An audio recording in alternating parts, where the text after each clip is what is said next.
କାଞ୍ଚନ ଫୁଲ କଥା। ପୁରୁଣା ସମୟରେ ଗୋଟେ ସୁନ୍ଦର ଗାଁ ଥିଲା। ସେଇ ଗାଁଟିର ନାମ ଥିଲା କାଞ୍ଚନପୁର।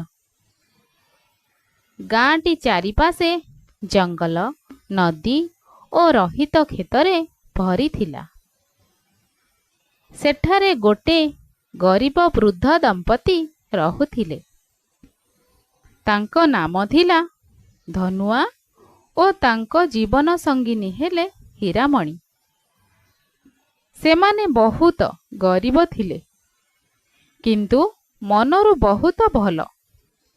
ସେମାନଙ୍କର ଗୋଟେ ଦୁଃଖ ଥିଲା, ତାଙ୍କର କୌଣସି ସନ୍ତାନ ନଥିଲା।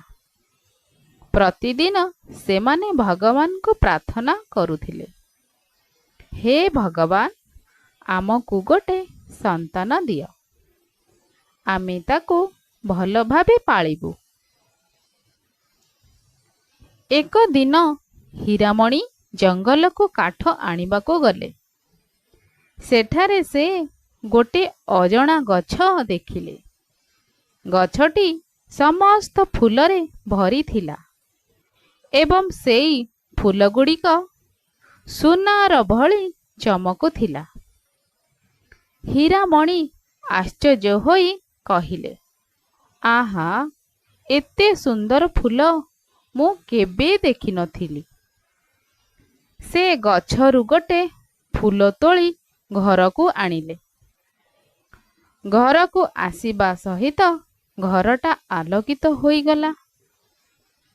ଧନୁଆ ଆଶ୍ଚର୍ଯ୍ୟ ହୋଇ କହିଲେ, ହୀରାମଣି, ଏହି ଫୁଲଟା କେଉଁଠୁ ଆଣିଲୁ?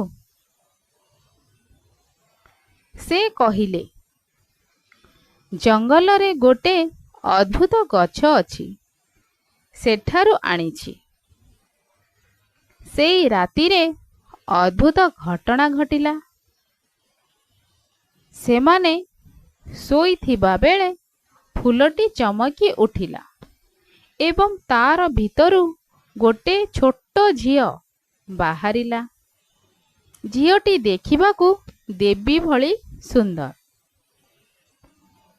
ସକାଳେ ଧନୁଆ ଓ ହୀରାମଣି ଦେଖିଲେ ଝିଅଟିକୁ। ସେମାନେ ଭୟ ପାଇଲେ, କିନ୍ତୁ ଝିଅଟି ମିଠା ଶବ୍ଦରେ କହିଲା, ମୁଁ କାଞ୍ଚନ ଫୁଲରୁ ଜନ୍ମ ନେଇଛି। ଆପଣମାନେ ମୋତେ ମା ବାପା ଭାବେ ନେବେ କି? ସେମାନେ ଖୁସିରେ ଆଖିରୁ ଲୁହ ଝରିଲା। ସେମାନେ ଝିଅଟିକୁ ଆଲିଙ୍ଗନ କରି କହିଲେ, ଆମେ ତୋତେ ନିଜ ଝିଅ ଭାବରେ ରଖିବୁ। ସେମାନେ ତାଙ୍କର ନାମ ରଖିଲେ କାଞ୍ଚନମାଳା।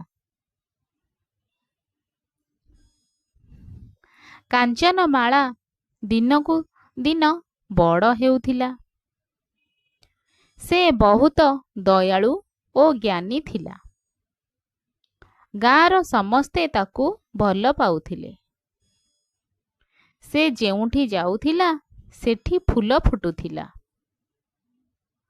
କିନ୍ତୁ ଗାଁରେ ଗୋଟେ ଲୋଭୀ ଜମିଦାର ଥିଲା। ତାଙ୍କ ନାମ ଥିଲା ରଘୁନାଥ।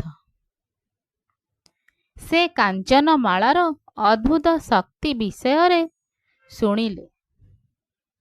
ସେ ଭାବିଲେ, ଯଦି ଏହି ଝିଅଟି ମୋ ପାଖରେ ରହେ, ମୁଁ ଅନେକ ଧନୀ ହେବି। ସେ ଧନୁଆଙ୍କ ଘରକୁ ଆସି କହିଲେ, ମୋତେ ତୁମର ଝିଅ ଦେଇଦିଅ, ମୁଁ ବହୁତ ଧନ ଦେବି।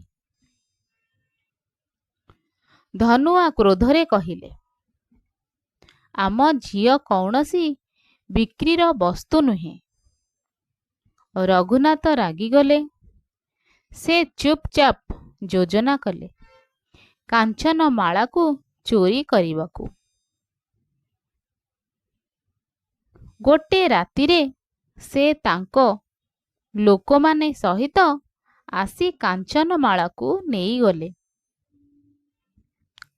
ହୀରାମଣି ଓ ଧନୁଆ ଦୁଃଖରେ କାନ୍ଦୁଥିଲେ। କାଞ୍ଚନମାଳାକୁ ଜମିଦାରଙ୍କ ମହଲରେ ରଖାଗଲା। କିନ୍ତୁ ସେଠାରେ ସେ ଦୁଃଖିତ ଥିଲେ। ସେ ମନରୁ ଭଗବାନଙ୍କୁ ପ୍ରାର୍ଥନା କଲା,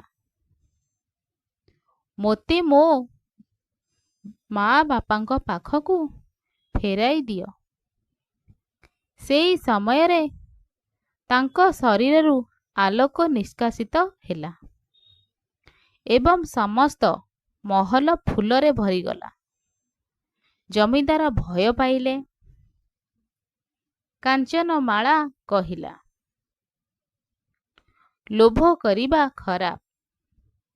ତୁମେ ଯଦି ମୋତେ ଛାଡ଼ିଦିଅ, ତୁମ ମନ ଶାନ୍ତି ପାଇବ। ରଘୁନାଥ ତାଙ୍କ ଭୁଲ ବୁଝିଲେ। ସେ କାଞ୍ଚନମାଳାକୁ କ୍ଷମା ମାଗି ଛାଡ଼ିଦେଲେ। କାଞ୍ଚନମାଳା ଘରକୁ ଫେରିଲା। ଧନୁଆ ଓ ହୀରାମଣି ଖୁସିରେ ତାଙ୍କୁ ଆଲିଙ୍ଗନ କଲେ।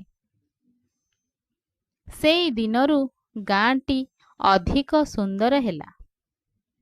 ରଘୁନାଥ ମଧ୍ୟ ଭଲ ମଣିଷ ହେଲେ ଏବଂ ଗରିବମାନଙ୍କୁ ସାହାଯ୍ୟ କରିବାକୁ ଲାଗିଲେ।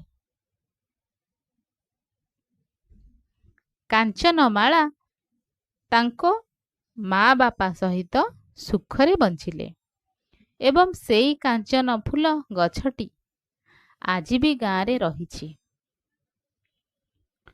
ଯାହା ଭଲ ମନରେ ଲୋକଙ୍କୁ ଆଶୀର୍ବାଦ ଦିଏ। ଧନ୍ୟବାଦ।